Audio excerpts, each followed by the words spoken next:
Morning, Lakshmi. Morning. Okay, so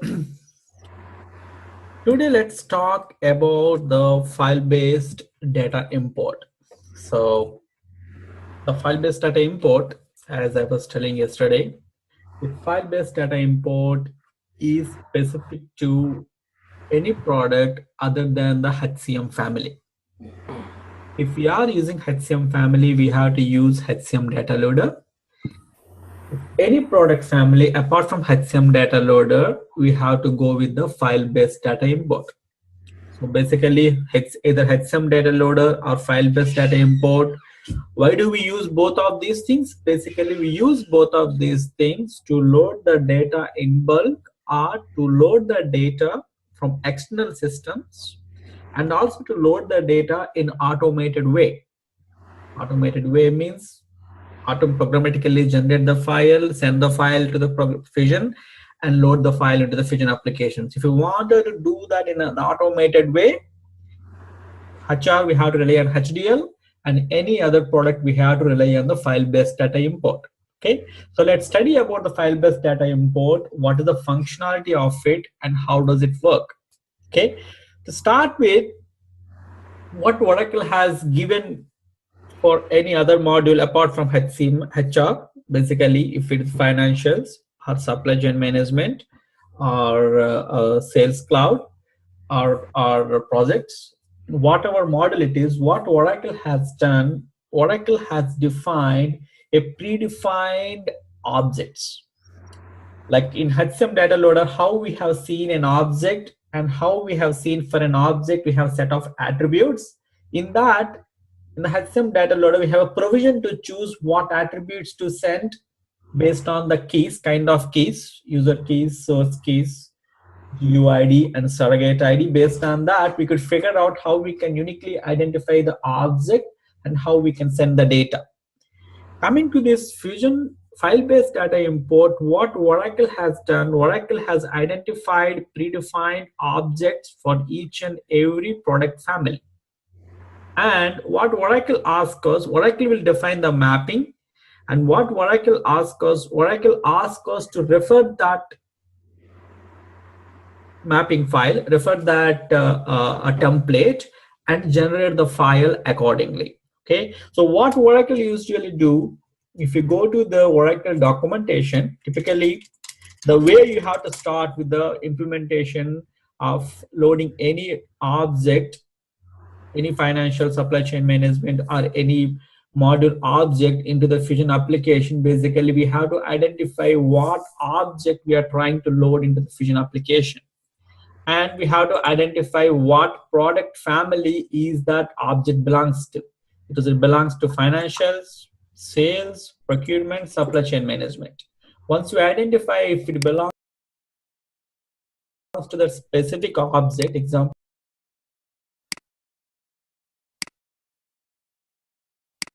supply chain management, then typically what you need to do, based on the version what you are in, the file-based data import is the first component there. In that file-based data import, in that specific version, go to the respective version. Okay, in that, if you release 13, the content is a little bit different. Release 12, it is straightforward, but as anyways, as we are in release 12 instance, so release 13 instance, this is a release 12 structure. For release 13, it is updated structure. It will be coming up like this. Okay, so typically in release 13, as our instance itself is release 13, basically. So I am referring release 13. In that, typically what we need to do, we need to look at the file-based import data. Typically it comes under the implementation. So click on the implementation. In the implementation, typically you could able to find out the use. Yeah, import file-based data. If you click on import file-based data, you could go to the file-based data imports. Typically what it will say, file-based data import for Oracle Supply Chain Management Cloud.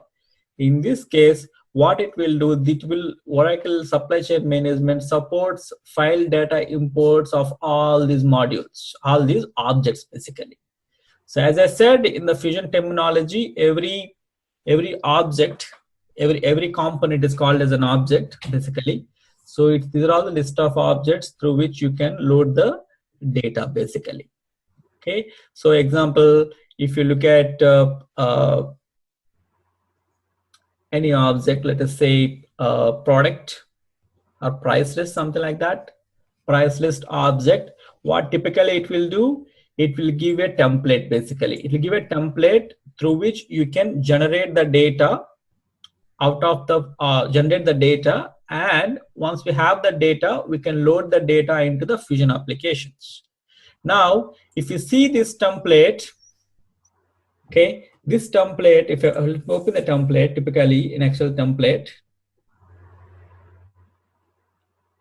if you open the Excel template, this Excel template basically contains list of, okay, let me look at the, instead of this one, let me look at the item one. Let me look at the item object. This item object, if you see, this item object has a template. Okay, I'm opening this template.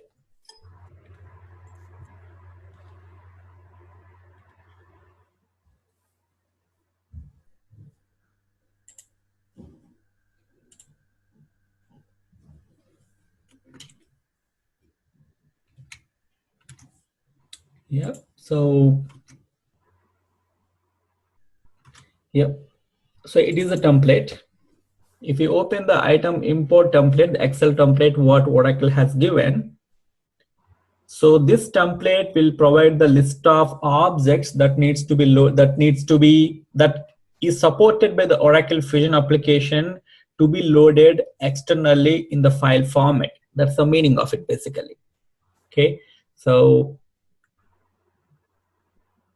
if you open this one, this is the CSV, this is the Excel sheet which we have downloaded. In that Excel sheet, what typically happening, this first sheet will have instructions, and next sheet, each tab is actually each object. It means what typically happens for each an example for items interface, items revision interface, items category interface, based on the functionality, based on that functionality what Oracle has given for item to import, it has all this list of tabs. Each tab refers to each object basically. Each tab refers to each object where you can fill the data. While filling the data, typically you have to work with your functional consultants. And whatever data we are seeing here is a dummy data. Basically, it doesn't have much meaning. So typically what we need to do, based on, we need to work with our functional consultant and work with what data has to be loaded here. And some of the data we have to you have to know, and some of the data may be referring to the data which is already available in the Fusion applications. Okay, so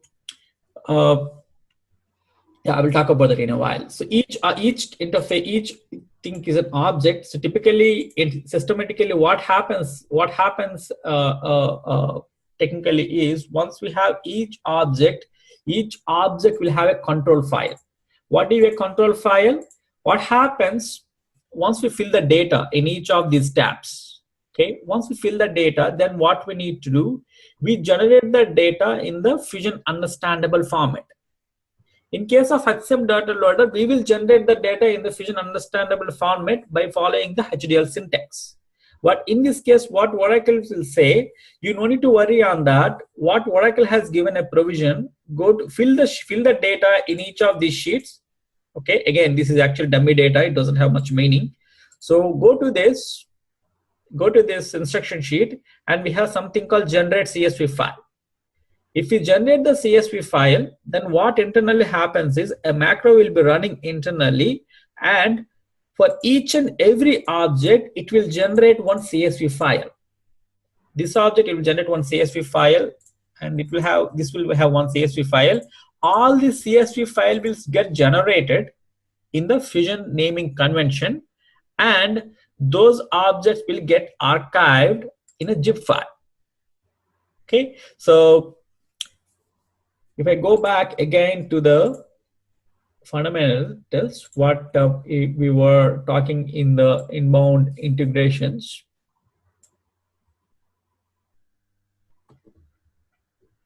So typically what happens in HCM data loaded, basically in the source system, we generate the data, and once we generate the data, we zip the data into one file. Once file is got generated, we have to upload the file into the Fusion applications. In HCM data loader case, we are preparing these files and zipping it. Okay, in the case of a spreadsheet, a file-based data import, Oracle has given a provision that when you click on the generate CSV file, it automatically generates all the CSV files and zip into a single file. Example, I'm going to click on generate CSV file here. So what typically happening, a macro is running. It's not like something it is trying to connect to the Fusion application. It's not doing that. It's not connecting to Fusion applications. Instead, a macro is running in behind the scenes, and a CSV file is going to be generated for each and every object instance for every tab. Okay, so it will ask us to save the zip file in a specific location, whatever we want it to. Okay, and then it is going to ask me to choose a location where you want it to generate the data. So I'm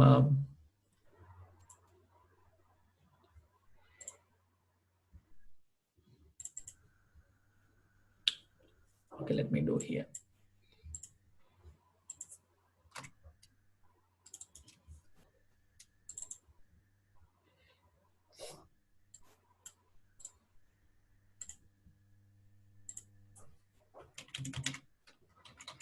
I'm just creating one folder. In that, see, this zip file is going to be generated. I'm going to save the zip file. Typically, this zip file will have all the CSV files. Typically, what is happening now, CSV files are getting generated behind the scenes, and the CSV files will get zipped into one single file. Once we have the file, then what we need to do, we have to send that file to the cloud. That's the next step, basically. Once we send the file to see, it is going to generate CSV file. I'm going to every tab is one CSV file.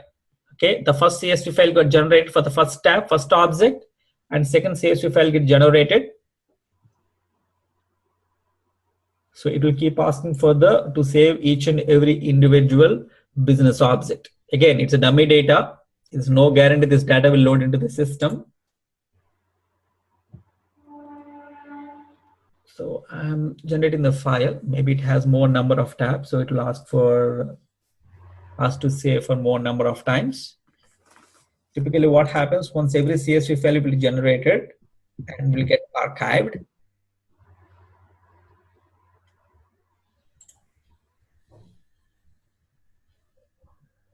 Okay, while it is getting archived, if you see okay, I didn't finish. Yesterday we were talking about the flex fields. Does this FBDA support flex fields? Yes, it is. The descriptive flex fields data will get supported. Descriptive flex field data will be available for each and every object. And for the key flex fields also will be available for each object. Along with the business object, those key flex fields will be available. And along with the business object, the descriptive flex fields will be available. For extensible flex fields, that support has to be given for that respective business object. It means if Oracle doesn't provide a template for that, doesn't provide an object in that object for the extensible flex fields for that specific component, then that extensible flex field loading is not supported. How do we know that? I will show you that what. Yeah, I think it having around 8 to 9 tabs. We have 3 more tabs to save.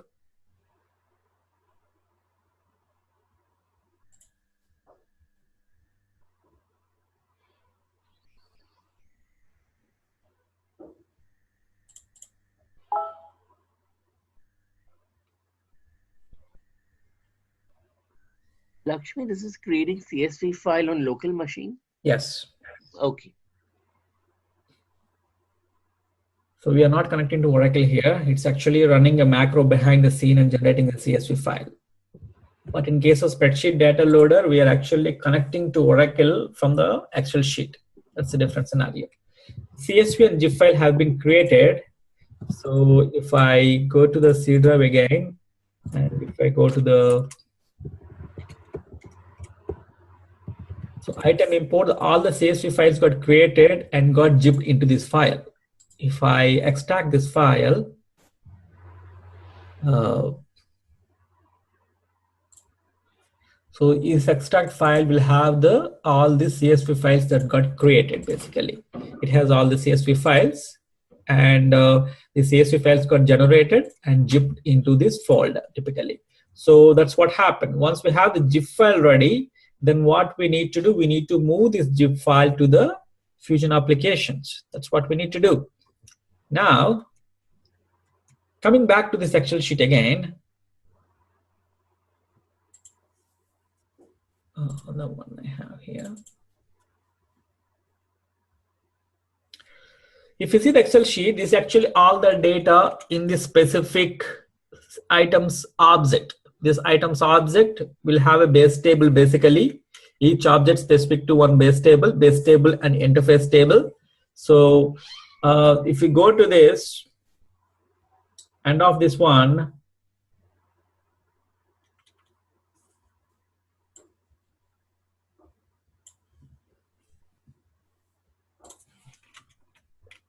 see that these are all the attributes, which are actually the descriptive flex fields. So if you fill these attributes, we have 15 text attributes and 15 data attributes and 30 number attributes. So 30 text attributes and 15 number attributes and 15 data attributes. So what we can need to do, if we fill these attributes, it's nothing but fill in the descriptive flex fields. Okay, it's nothing but fill in the descriptive flex fields. Once you fill this descriptive flex fields, then these flex fields will automatically get loaded into the Fusion applications. Similarly, if you go and look at if any extensible flex fields are there, or if there are any key flex fields. Typically, what is a key flex field? Key flex field nothing but a combination of different segments, and where that will have a code combination ID. So if you know the code combination ID, that code combination ID has to be given. Example of item number is a code combination ID example. If you say, then you have to give the code combination ID here, which will refer to that key flex field segment values. How do we populate the key flex field segment values? We can typically it will be supported through rapid implementation, or we can upload the value sets through an Excel sheet. We have various ways to do that. Okay, so key flex field and descriptive flex fields is supported in FPDI, which will come along with that respective business object. But coming to the extensible flex field is a concept where actually those extensible flex fields reside in a different table. Okay, so for that, if you go to the different objects like this,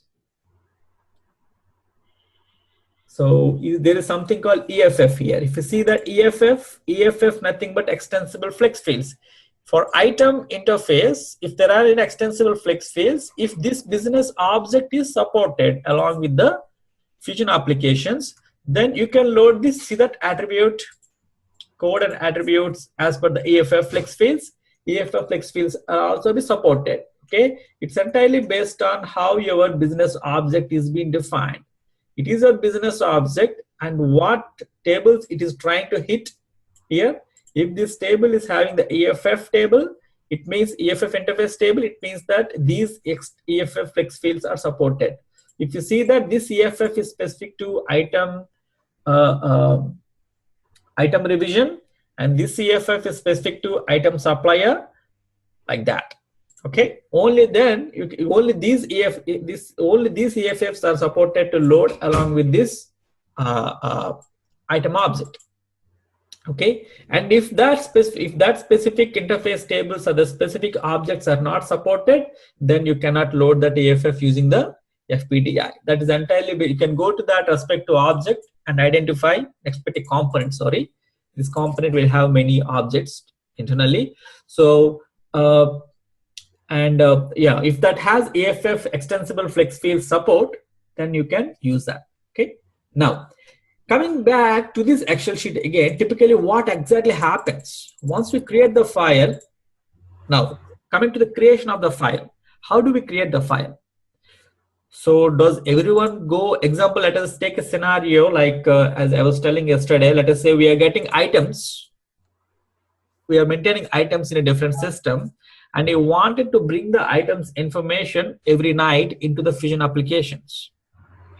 So we know to generate the item data, we have to go here and generate this, we have to fill these sheets and generate the CSV file.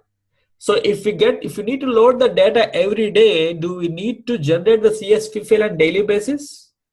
No, we should not do that. We don't need to click on generate CSV file every night. That's not the way.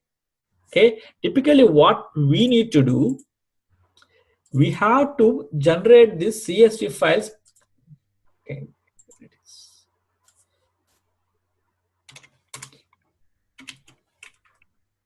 So technically what we need to do, we have to generate these CSV files on nightly basis, whatever it is.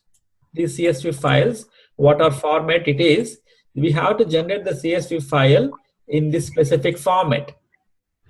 Along with that naming convention, we have to generate this multiple CSV files and combine together into one zip file, and then send the zip file automatically to the Fusion application and then load it to the base tables. That's what we need to do. Okay, so typically if it is a functional person, typically the functional person typically go and generate CSV file and load it.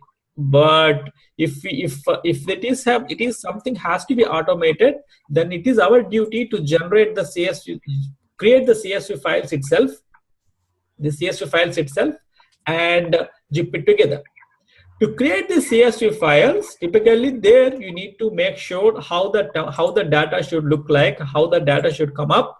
In that, we have to follow some specific guidelines, basically. Okay.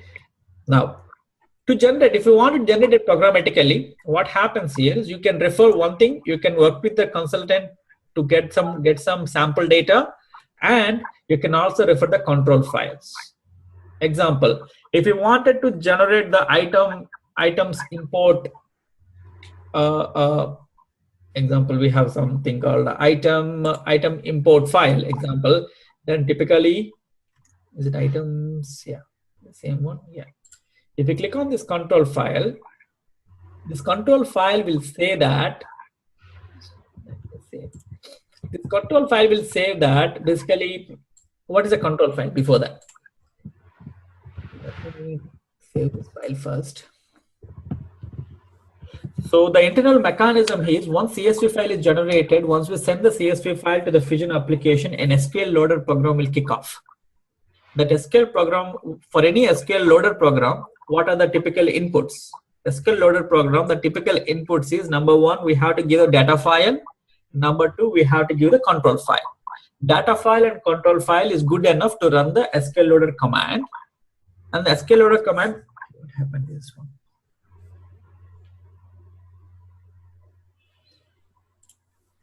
So SQL loader command, typically what will do, it will actually refer the control file. Okay, it is a control file. It will refer the control file and it look at the data file.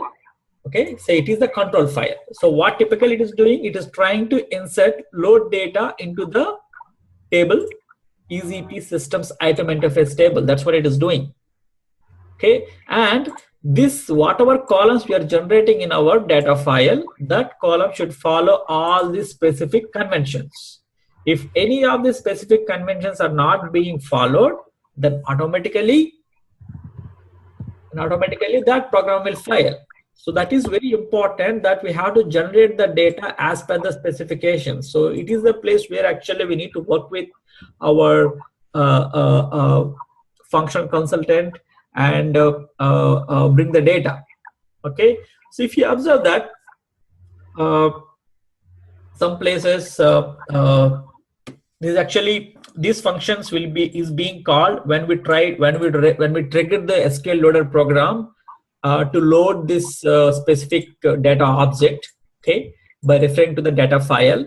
This will be triggered in the Fusion. We won't do anything outside of the Fusion, but it is a control file. What Oracle will give, this control file will help us how to create the data in the CSV file. Okay, so work with the functional consultant and get some sample data along with this, and also look at this control file and write your PL SQL procedure or any programming language specific procedures and generate the data in the CSV file format. Okay, now let us talk about few fundamentals around that. How to generate the file. We have to follow some standards, like how in HDL, how we have seen the syntax. Typically, we have to follow a few things. Okay, so each interface table is represented by a spreadsheet. Okay, each tab basically. Each interface field is represented by a worksheet column with a header in the first row.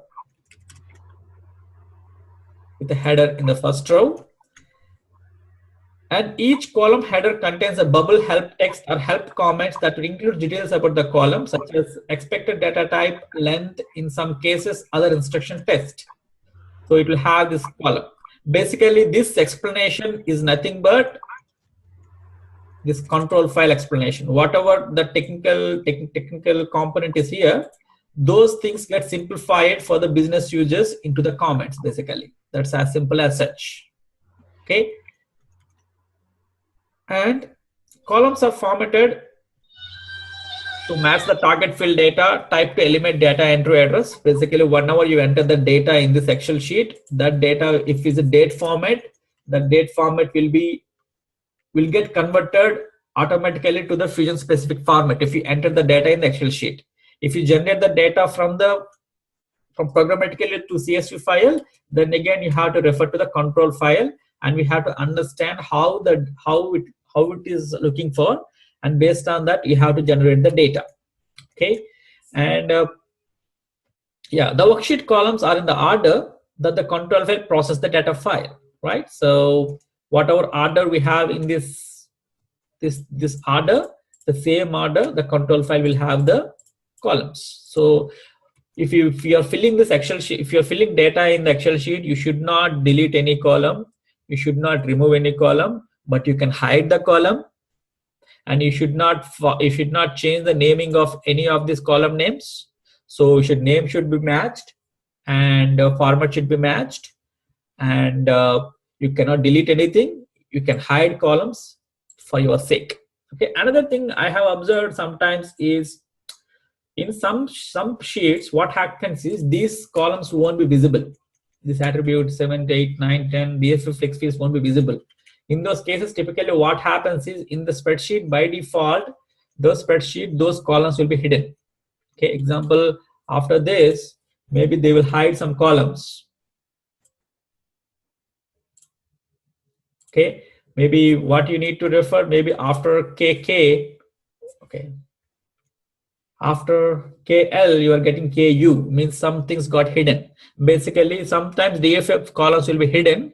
You have to make sure those DFF columns are unhidden and get the data filled accordingly. Okay, that's something I have seen in some components. Okay, and some key things to load the data. As I said, unused columns can be hidden, but they cannot be recorded, reordered, or deleted. External data must conform to the data types accepted by the control file, and most importantly, data column should be in this YYYMMDD format. That is very important. And if there are any amount column values, can't have a separator other than the period. Basically, that is very important. We cannot have the commas. We cannot have a commas like that. You can have if there are decimals, then you can say dot. And if there are negative values, you have to proceed with negative sign. Okay, and column values that require whole numbers include data validation to allow whole numbers only. And for columns that require internal ID values, refer to the bubble help text for additional guidance. Basically, if you can refer to the bubble text, or you can refer to the control file, and based on that, you can generate the data out of the Fusion, out of the Excel sheet or programmatical way. So these things are very important while generating the data. Once you generate the data either programmatically or programmatically using control file, or you generate the data through the spreadsheet. End of the day, what you are going to do, end of the day, you will be creating the Excel spreadsheets and zipping it and creating the zip file. That's what you are going to do end of the day, right? Once you get the zip file, then what we need to do, we have to send it to the cloud. Okay, so for every data object, while sending to the cloud, basically there are some sequence of steps basically. Okay, so those instructions will be what process should be run at the Fusion application to accept this data. Those instructions will be given in that respective template. Okay, so once we have the data, once we generate the CSV data, then what we need to do, you have to load that,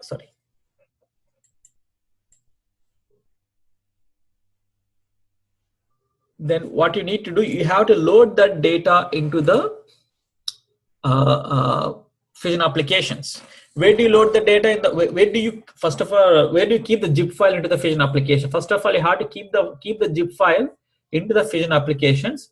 Once you kept the zip file in the Fusion application, then you have to run the import process. So you have to run the import process so that it will import into the interface tables, and then you have to run the load process to load the data into the base tables. So what data has to, what steps has to be done, it will be given in each and every specific spreadsheet. Okay, so in our case, we got the zip file. Now I need to load this zip file into the Universal Content Manager. So how do you do that? Okay, now before loading the data into the Fusion applications, what you need to know, if you wanted to load this item, okay, the account is HCM item import. It is the account. Okay, so whatever user is trying to load that file into the Fusion application, that user should have access to this account. How do we define that access basically? So let me go here. Let me close this for now. I'm going here. I logged in as some HCM IMPL user. Let me log out as a HCM IMPL user, some implementation user. Let me log in as a different user. I will log in as financial implementation user. Okay, so okay. Once we have that, typically what we need to do, next step is to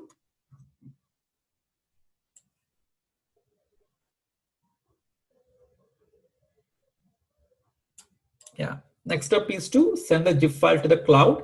Now I am into the cloud now, and I am sending the zip file to the cloud. So the uploading the file into this cloud, basically specifically if it is not HCM data loader, if it is HCM data loader, we go to My Workforce, and then if we go to My Workforce and Data Exchange. But in this case, it is different. Here actually, to load the data into the cloud, we have to go to File, Import and Export task. So if you go here and go to More, and we have something called File, Import and Export process basically. If you go to File, Import and Export process, in this import and export process, typically you can upload the file whatever you're looking for. Okay, again, as if it is HCM data loader, we go to My Workforce and load it there. But in this anything apart from HCM data loader, any other product family apart from HR should refer FBDI. For file-based data import, to import the data, it is a way to do. Okay, the other way as well, when we talk about automated way of doing it, I will let you know. Typically, we are uploading the file into the cloud. In other words, we are uploading the file into the Universal Content Manager. That can also be called as Web Center content. So what happens when I go to upload the file here, it will automatically place the file into the Universal Content Manager, UCM, or Web Center content. Okay, I click on browse, and I can choose my file.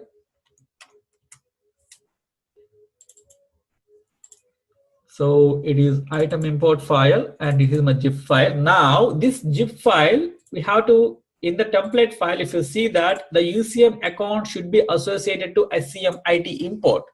Okay, and whatever user has logged in, that user should have access to the SCM item import in this list. If the user don't have access to the SCM item import, then it means that this user cannot upload the file into that account.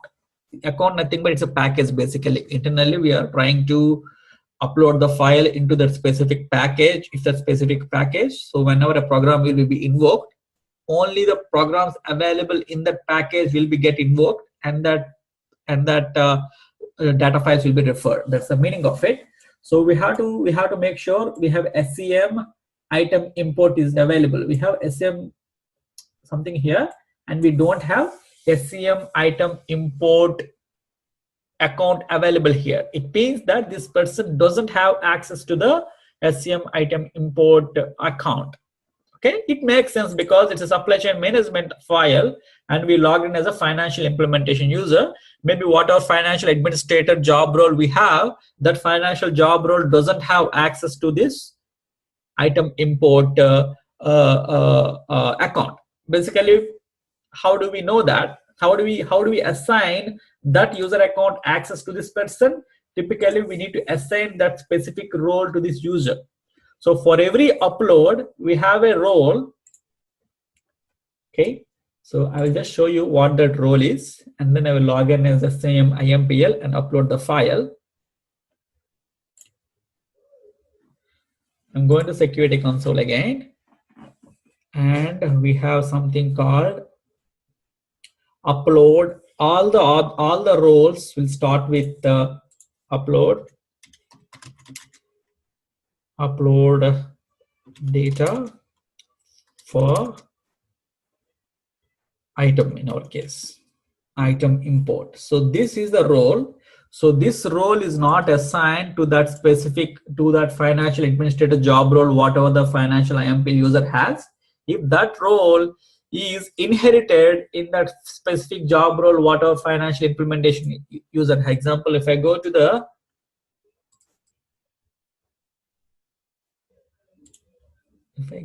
financial implementation user,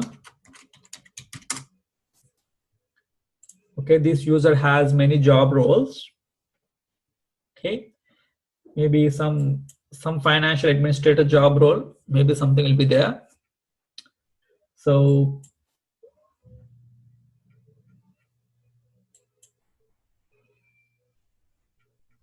financial analyst or financial admin, some job role. For that job role, basically what we need to do, we need to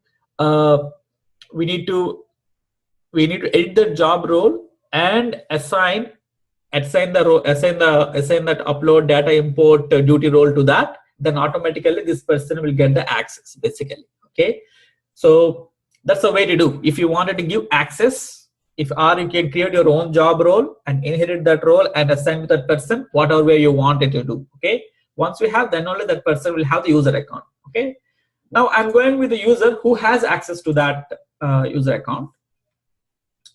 Typically, supply chain. Can you give the access to this user, and let's see from this user can we upload? I mean, I can give it, but it's not right way. Basically, it's a financial implementation user. So I mean, I can show you how to give it, but I'm not going to assign it. So I will just quickly show you. Open one role. Example,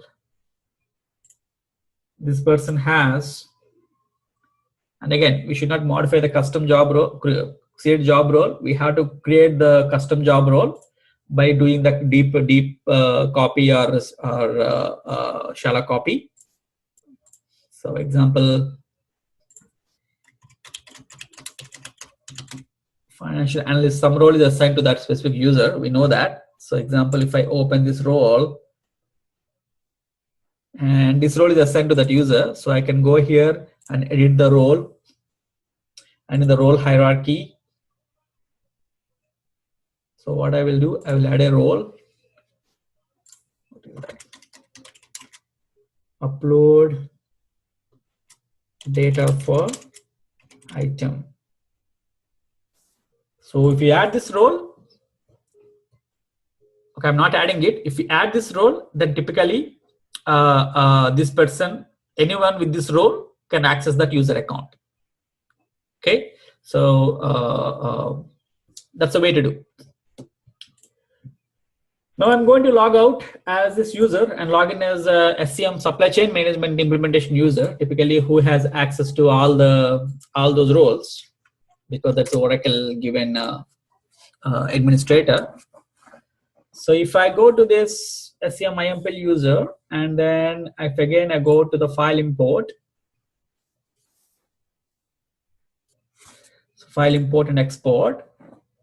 Now I can upload the file into the Fusion applications. Again, I'm doing everything manually. Okay, when we talk about automations, I will talk about how we can automate all this stuff. I'm going to browse again and get in the zip file. Now I have to refer it to HCM item import. So they have many HCM items here. So here I need to get HCM item import. So save and close. It means this file got imported to the cloud. Okay. So we can also verify whether this is really imported into the Universal Content Manager. So how we can do, copy this one, whatever URL you get from the Fusion applications, copy that one and go here and just say IDC, IDS. One second. We have something called, I think this is the one typically Ravi shares with you. If I go to the environment landing page, in the environment landing page, we have something called auxiliary links. And every client may not have this. Basically, client will be given only the direct URL. And in that, we have something called Oracle Universal Content Manager. If you click on that, yeah, basically it is this one, CSIDCPLG. I will go back here, get the URL, and copy the CSIDCPLG. Then automatically will be logged into the Universal Content Manager. So as you already logged in as a HCM IMPL, basically it is logging in automatically. If not, it will ask for enter the username and password again. Okay. So typically here it is nothing but Web Center content. Web Center content will just host all your documents, whatever data, whatever documents coming from external systems will be hosted in the Web Center content till we clean it up, till we purge it up. Okay. So we have this data here. You can just click on search, then automatically you could see what are all the files I've got available in our system. So if you see, this is the one I just loaded. Basically, if I click on the info, it will give the timestamp 2:16 a.m. Basically, mine is a different time zone. So at this 2:16 a.m., we just imported the file, and it is the real location of the file. Basically, it is in this server. In the CS groups, FF Fusion import export, SCM item import documents. It is a real location in the Fusion application server, and it is a native file. If you click on this file again, you can get the access to the file. You can download it basically, and it is an account SCM ITM import, and it is a security group. It will play a prominent role when I talk about automations through web services. It will have this one, and the author is SCM IMPL. Okay, it means it is confirmed that it is loaded into the Universal Content Manager. Now it doesn't make much sense, but if you do automations and if you automatically sends files from your legacy system to the Fusion applications and you want to verify that your file has been sent to the Fusion applications, then typically you have to come here and verify basically. Okay, so I'm coming back to the Lakshmi, till what time that in this directory the file will be available? So by default we set the settings of 30 days, but you can increase that, and you can also run a purge program for every 15 days. We have many ways to clean it up and retain it. Actually, it's actually profile option. So there is no kind of thing, right? Put it into some RK folder, something like that once it is processed. No, we don't have. The file will be at least we don't have. Okay, the file will be remains there until we delete or until we purge. Until we we don't have delete process, we have only purge process. There is an option, right? At the end, if you see right column. If you want to do it manually, you can always do it. Yeah, correct. I'm talking about automated way. Example, you want to clean up your UCM file if anything is older than 15 days, something like that. Then you have something called purge process where you can purge these files which is older than 15 days, like that. We have a ESS job for that. Okay. And the account, there is an account, right? HCM item import. Yeah. So we added one role. Can we see somewhere the details? Particular account is related to this role, something like that. Okay. This account. Okay. So you are saying that what role has access to this one? Okay. Exactly. Yes. Which is assigned to or which is inherited to this particular account or something. Okay. I understand what you're saying. So we should get it from that role definition table, basically. So in the security class, I have shared a few queries with you, and in that query, actually, those queries actually pulls what data is there at the role definition level. There you can figure out what does that role contains, basically. So can we get the details from the OER, or OER will give only the account? You can get the OER tables as well. Basically, we need to little more to get this one. We have to go to data security policies table levels as well. Basically, they are called application policy manager tables. Yeah, I didn't mention this table actually in my document, but I will try to share something on that. But you can always get to Fusion Apps OER and get it. Okay, OER only account information. We can see. I think so we can see the role as well.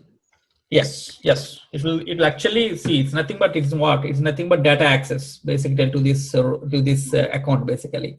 And we want a role name which will have this data access. That's what you need basically. So yeah, that's possible to that security tables. Right. So I'm going back. So we got the file imported here. Once we got the file imported, what we need to do? Once we get the file imported, typically we need to run the import and load jobs here. Okay. So yeah, every typically here little bit different than what we have in HCM data loader. Once we have the file here, typically we need to load that file into the interface table first, and then we have to trigger the program which will take the data from the interface table to the base tables. Okay. So now what I will do, I will go to a schedule process again. So tools, schedule process. Again, this data, I didn't verify this data. This data may have all the wrong, so what actually happens here is, so if I open some file, maybe we're referring some item number which is never existing in the system. So maybe, so item number may be existing, maybe something like source system code basically should be available in the application before we create this one. If it's not available, it may fail. So I didn't refer any of this data. Whatever dummy data we have it, I'm just taking it and creating it, and it might have many references to many other columns. So very good chances that this file will fail. But what I am trying to show here, I'm just showing here how typically the process happens. Okay. So once we have the file, typically what we need to do, we have to load that file into the interface tables. Okay. For that, we have some program called load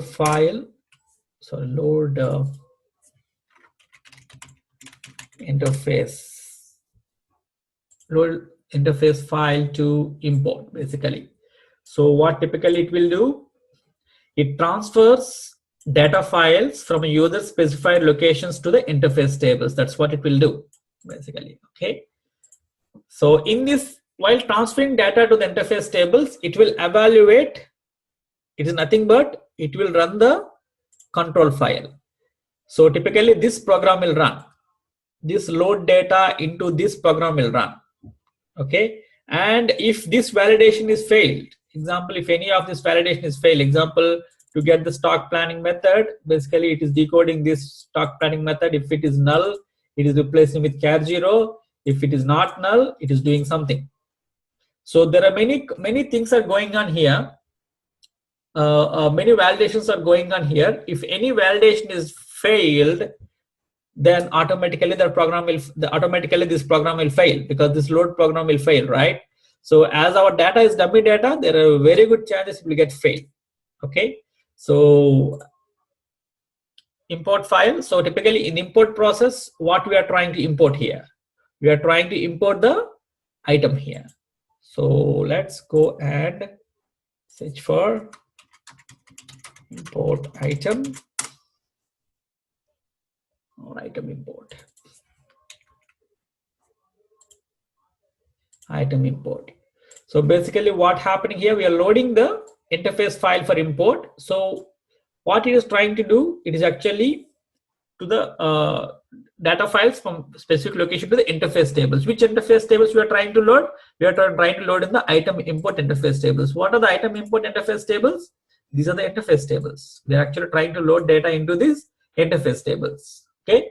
So if data is successful, it will go into the interface tables. If data is not successful, any SQL loader program, what it will do? It will try to run the program. It will try to insert data into the interface tables. If SQL loader program is failed by some reason, typically we will delete the data from the interface tables. That is a typical way to do, right? So, and what data file we have to refer here? We have to get it. Whatever is imported into the, we just imported this one, yes, 216, 10 minutes back. So this file we can choose. So what typically it will do, it will try to take this data file, run this SQL loader command, and load it into the interface tables. Okay. Before that, one more step happens. Basically, a zip file will come. So this zip file will be actually will be extracted, and then each data file go to stage table. So Lakshmi, if the consumption is in the sequence way, because the worksheet will go in that sequence, or Yes. Yes. so if I miss any one of the sequence, I will not zip it. How it works? So yeah, if the example in this case, we have some 10-15 different components, and you didn't give these 3 things, and you have given remaining things. That sequence will still work, provided there is no references to these objects anywhere or something like that. So if the no references are there and we are just referring the independent data just like that, then you can always take out that components out of the sequence and send it.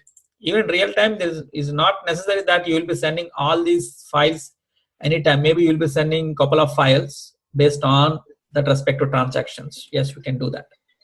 I think one file got created for each and every tab, I think. Yes, yeah, that's what I was saying, right? For each and this sheet is actually every object, a tab will be there. Suppose suppose I wanted to give data for a particular tab. So then the file will be created or not?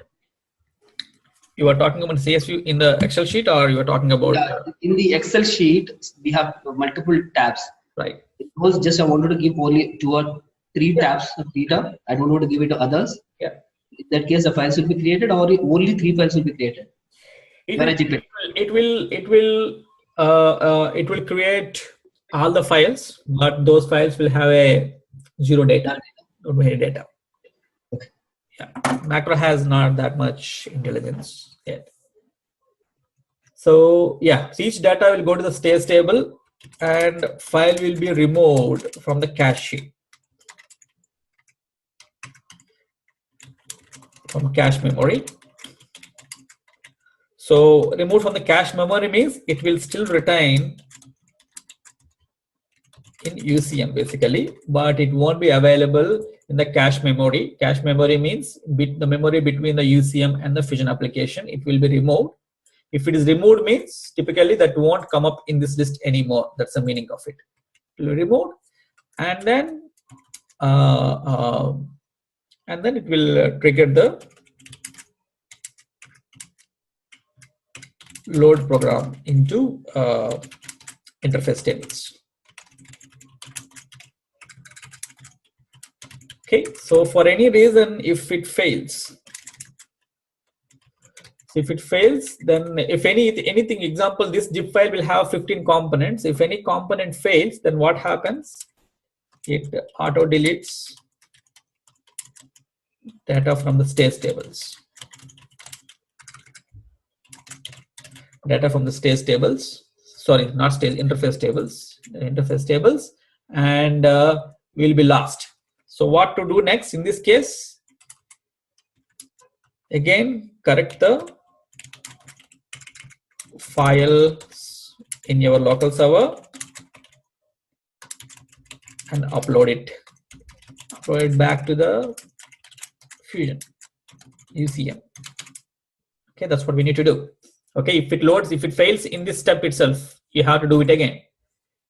If it's successful, if this process is successful, loading is successful, and then if load is successful, then what typically we need to do, all the data will retain. If the above process is successful,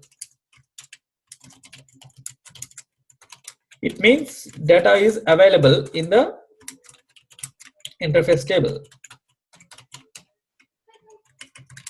In interface table, and if that is available in the interface table, typically what you need to do, you have to trigger the import into base table process. It's a different process, actually, different ESS. Different ESS job. Okay, then what it will do, it will refer the data in the interface table. It will refer the data in the interface table and load into the base table. For any reason, if any failure happens, in this case, what happens? It loads whatever data is success. Okay, it loads whatever data is success, and then we have a provision to correct it in the spreadsheets. So what the mean spreadsheets is actually, it is actually ADF-DI, ADF Desktop Integrator, which is available for each and every object. Okay, if an item got failed, then if you go to the item screen and if you go to the main as item import error file, then it will automatically open up a spreadsheet along with the list of failures. In that case, you can go there and correct the spreadsheet. That is option 1, or else you can again generate the file and load it. That's 2 ways of doing it. Okay, so in this case, we are in this process now. Okay, so whatever I was telling.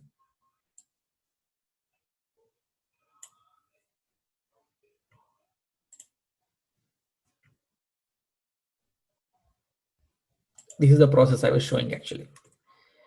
So we have created the import file. We have, based on the file import template, we have created the data file. We upload to the Universal Content Manager. We are going to load in the interface table. If any errors are there, then typically it load process purchase the interface table, again correct the data file, again load it to Universal Content Manager and do it. If no errors, then again come here, import data into the application table using import job. If there are any errors, if errors is yes, then you have that data, whatever data we can correct the data in the interface table using the ADF-DS spreadsheet. When this can happen, when data is not purged. Typically, if we have scheduled any job which will purge the data on daily basis, something like that, then the data won't be available in interface table too. So if data is not purged, you can correct the data in interface table using ADF-DS spreadsheet. Where do you get the ADF-DS spreadsheet? That will be available in the specific object screen. If it is items, if you go to the item screen, then actually you can get the get the errored out records in the spreadsheet, and you can correct it. If data is purged or you don't want to correct in the ADF-DS spreadsheet, again what you can do, whatever data got errored out, for the data, again prepare a data file and upload to Universal Content Manager and follow everything successfully. If no errors, then data will be successfully uploaded to product tables. It is a typical procedure of doing it. So now where we are in now, we are into the load into interface table, and we are going to see if any errors are going to happen. Okay. So I am going to submit it now. So I am submitting it. Okay, and again, I was saying there are pretty chances of getting error because we didn't refer data at all. We just got whatever dummy data we have and we just zipped it. So if you see here, the load transfer file for import, the first step, it is triggering a subprocess called transfer file. Transfer file is successful. So what it's actually doing, it's actually transferring data.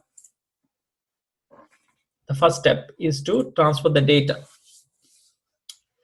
So it is actually getting the file and keeping the file into the destination file. This is the location it is keeping the file. It means bring the data, bring the file from a universal content manager, keep it in this folder. Internally, it also create in a dummy table, stage table kind of stuff. Okay, and then transfer file is successful. Then what next?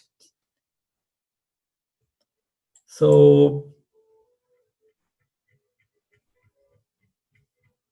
transfer is successful, and then it's actually it is triggering the multiple load file to interface table. It means we have actually these many objects, so those many subprocess will get triggered. It will keep loading the file for each load to interface. So some of the objects got successfully loaded.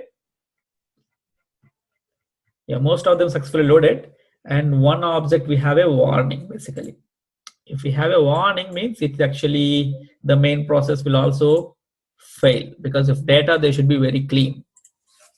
Okay, so what is that? So we have a log file and the bad file, because SQL loader will have those two, bad file and log file, and we don't have any discard file here. So I'm opening the bad file. So what is the bad data? So it is a bad data. So it's actually the functionality. Maybe the log file may say more why it got warning.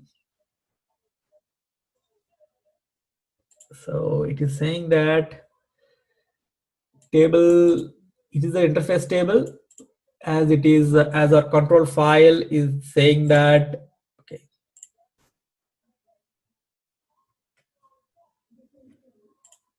I don't know what it is. I think I have closed the control file.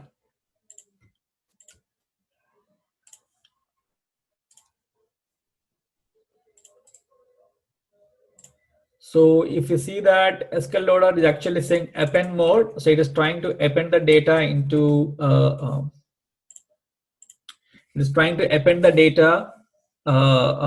into this table in the append mode, and we have actually 256 rows, and this is the command. This is the load command. This is getting executed. So 8 rows are not loaded due to the errors, due to data errors. So those 8 rows rejected invalid number. So this invalid number is there. So record 2 rejected, error on table, invalid number. So somewhere I gave invalid number in my file. So I don't know where I had given invalid number, because as I said, we didn't see that. That's the result is coming up. So typically what we need to do, we have to correct that, and we have to refer where actually we are giving invalid number, and we have to correct it. As we got the errors here, typically it won't load the remaining data. Basically, that is the reason the main parent program might get failed. See that? The load interface file for import, this got errored out. So if you go and see here, this parent program will actually has 15 files. It means 14 CSV files and 1 log file. So if you click on the log file, it will say that it will say the whole status of what it is doing.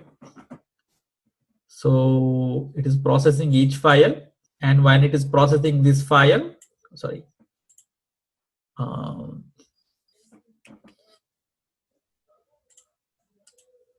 think when it is processing the EGP systems interface type interface, it's got the error. So yeah, basically when any child process get errored out or warning, it will give warning, then automatically it will delete the data from interface tables because we got some errors, and all the data from the interface tables will get deleted based on the load request ID. And as I was showing here, if any errors are coming up, load process purges the interface table, and again we have to create data in the data file based on whatever bad file we have. Based on this data, we have to correct the data again, and again we have to create the data file, and again load it here. Okay, let us say we don't have any errors. Then typically what you need to do, that data will be the interface tables. Once you have data interface table, you have to run the import job to import data into the base tables. So what typically we need to do, you have to go again and schedule process, something called item import process.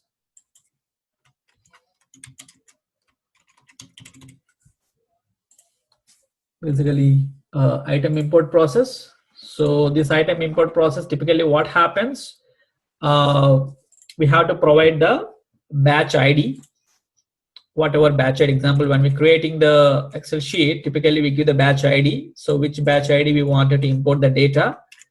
Basically, once we have the data is not available in interface table, it won't work. But typically, once we import interface table, we have to submit the batch ID. We have to submit the program with the batch ID. Then the data will be inserted automatically into the base tables. So that is the, yeah. You told that in the two ways we can make a correction, right? Can I show that like it's not a correction, where are the two steps we can make correction? Okay, so example, in this case, let us say if interface level it fails, then there's no other way. We have to correct in data file only. Okay, there's no other way. Example, once you run this that item import program, and once we run the item import program, if we have any errors, we have two ways. One, create the data file again and send it, or you can correct it in the ADF-DA spreadsheet. So how do you correct the ADF-DA spreadsheet?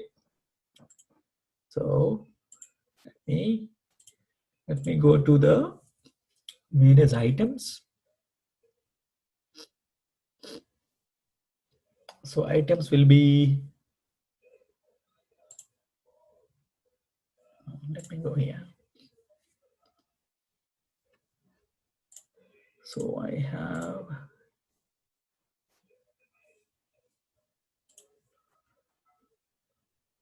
something. So if it is items, it's specific to that business object. You have to go to that specific business object screen, and then you have to look for that specific business object. Okay. So example, if item import got failed, then typically what we need to do, you have to go to the item screen. So manage items.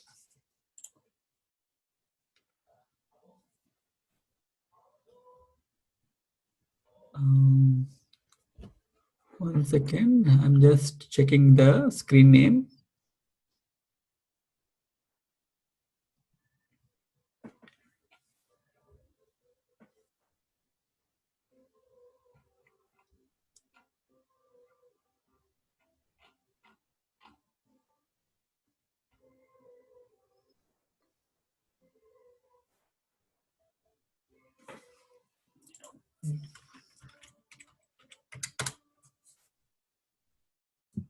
So define items, not sure.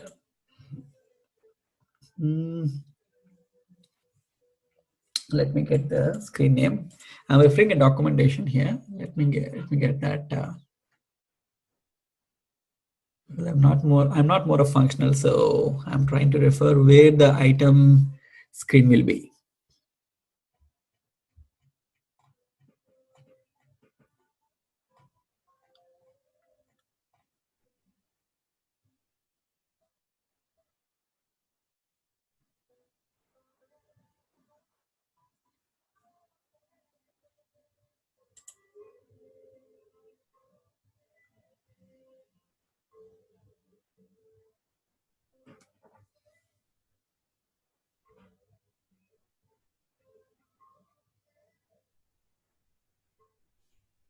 I didn't find.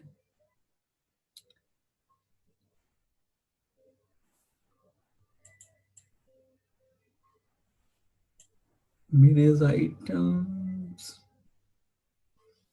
Was anyone from HCM background here? No, not this one. I just wanted to go to the item screen.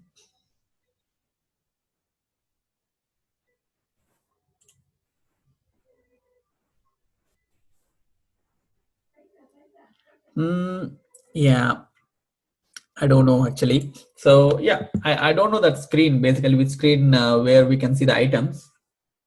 It's actually coming up the lookups basically. So if you go to the item screen, example, let me show you like this. Example, if you go to order management, some screen, okay, not item screen, some order management, some screen. So every screen will have that functionality where, I mean, most of the screens will have the functionality, I assume. So we can go to that specific screen, the task list.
Inventory management maybe. So maybe if I go to some screen, let us say if I try to load some data specific inventory management, most of the screens might have that Excel like manage pending transactions or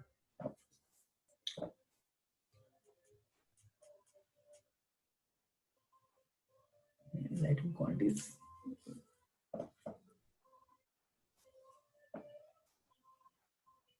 Okay, so I will figure out that screen. I didn't remember basically which screen, from which screen actually we have to go to that specific screen and we need to get the, we have to go to that specific screen to get the ADFDS spreadsheet. It's not like something we have to do to different screen.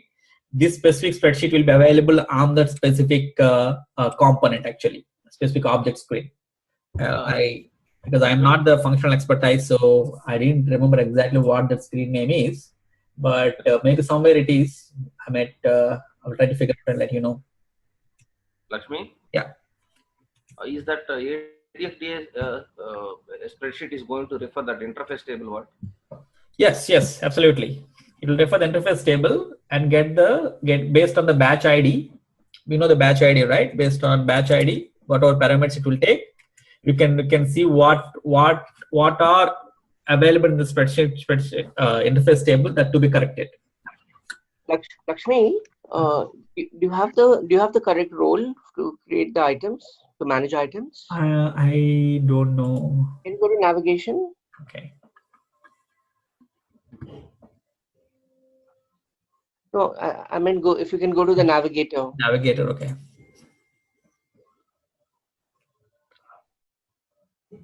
You don't have product management. Under product management. Oh, we have the items. Okay. So, but you don't have it. Okay. Let me try once with the financial implementation user. Yeah, if it's not having, then it's not having.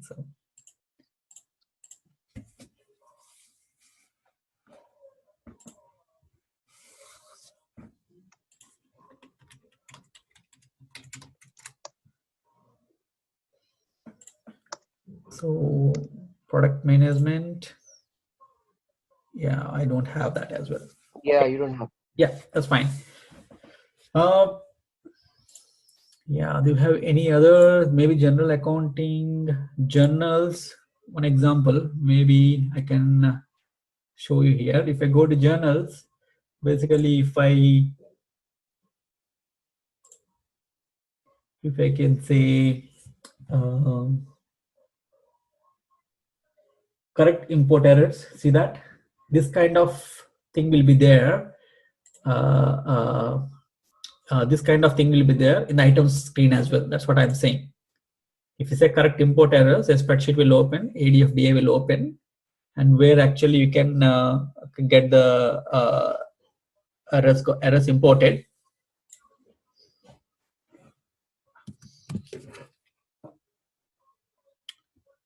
Okay, let me get the password.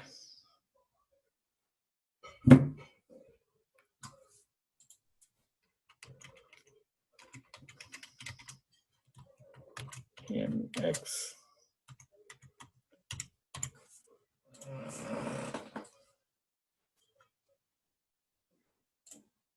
So yeah, so similarly, if you go to item screen, basically there you can get the items got errored out, where you have provision to get them corrected on the spreadsheet. Basically, here you can search based on which, maybe in case of item will come batch ID, you have to go and search it, and it will so search failed. Enter a general source. So I have to enter a general source. I don't know again. See if there are any errors. If there are any errors, you cannot modify.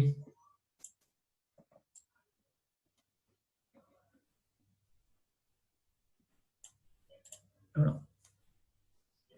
Yeah, if there are any errors based on the search result, what you can do, you can search it and you can do the correction here and you can do the upload. That's why we need to do that basically. So whatever step I'm telling here, this ADF-DI, you have to go to item screen. If it is item, go to item screen and search for the item based on this whatever criteria we have, and get the data and go ahead and correct it. That's what it is. That's how we can do. Or else go to the file again and do the correction and load it back to the application. Okay. So few things we have to know. Remember, let me walk through this screen now. Whenever you get the data, basically make sure that you should have thorough understanding between the source system and destination system. Basically, why I'm saying that source system and destination system. So example, if you are trying to, again, if I'm trying to load this object data, some of the data, as I was saying, may be referring to the existing data, maybe asset class or asset type, activity type. Maybe this data has already defined in the Fusion application, and you have to refer that data here while entering it. Okay, and we have to identify what columns we need to fill and how that column is available in the destination system. You should have thorough knowledge on the source and destination. That understanding, we have to work together with the functional consultant and get that understanding how the data is there in the source system and destination system. Based on that, you have to extract the data from the source system and transform it as per the Fusion specific format basically, and then in that transformation and cleansing happens in the source data preparation. You have to prepare the source data. Second step, you can skip it because it's specific to PAS model, and here you can clean the source data and remove duplicate and orphans records, and you can save data in text file or CSV file or XML files. You have both the provision. Okay, so you can do that.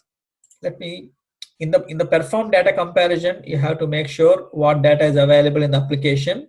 That's very essential, and it's also good if you know the understanding of what tables data is going to, what business object it is going to. If you have this ERDation diagram, then step 1 will become easier to prepare the source data. Okay, and while preparing the source data, as I said, you can prepare in text file or XML file. So in the text file, basically whatever data Oracle has given, like in Excel template, basically that is actually text file or CSV file. Basically, CSV file will support one-to-many or one-to-many-to-one relationship kind of objects, because that's the most simplified version of the data. That is what Excel sheet will provide. But if you want to go with a more complicated data load, like one-to-many-to-many kind of relationship, in that case, we have to go with XML files. And XML files, we have to prepare XML files and loading it. The loading of XML files is a little bit different. I will talk about it when we talk about automations.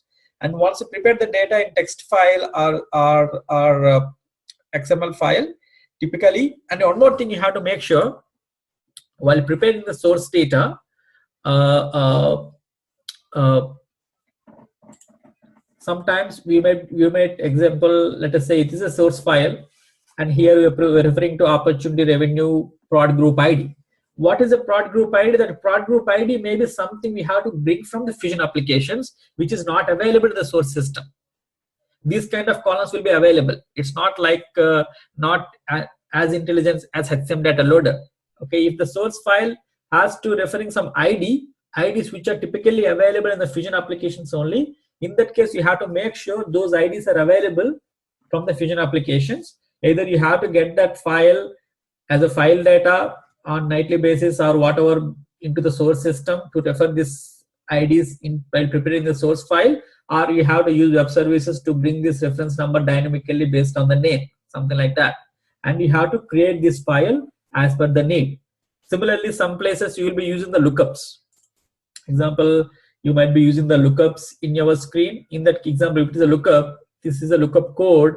That lookup code is available in the Fusion applications. You have to get that data from the Fusion applications to prepare the source file. So what I want to say is there is dependencies on the Fusion applications to prepare some kind of data. You have to remember that. So in that case, you have to bring the data from the Fusion applications to prepare the source file. Once that file got prepared, then you can import the data into the Fusion applications. Again, importing and loading is again whatever we have seen just now. And those activities will happen in the Fusion application side. And based on the import error or a load error, we will have provision to create a data file or correct it in the ADF desktop integrator. Okay, so that's the whole process. So next thing, I will talk about automation. The same thing, how we can automatically load it in the Fusion applications. Basically, which is more interesting. I'll try to start this topic in the next session. And our next session will be on your Monday morning. Tomorrow I'm going out, so I'm not taking session tomorrow. And Monday morning we'll be starting with the automations of whatever we spoke till now about inbound integrations. We will talk about how to automate those stuff using the web services. And that web services knowledge will be used for outbound integrations as well, and in many other places. Okay, so yeah, if you have any questions, you can ask me, else you can drop off.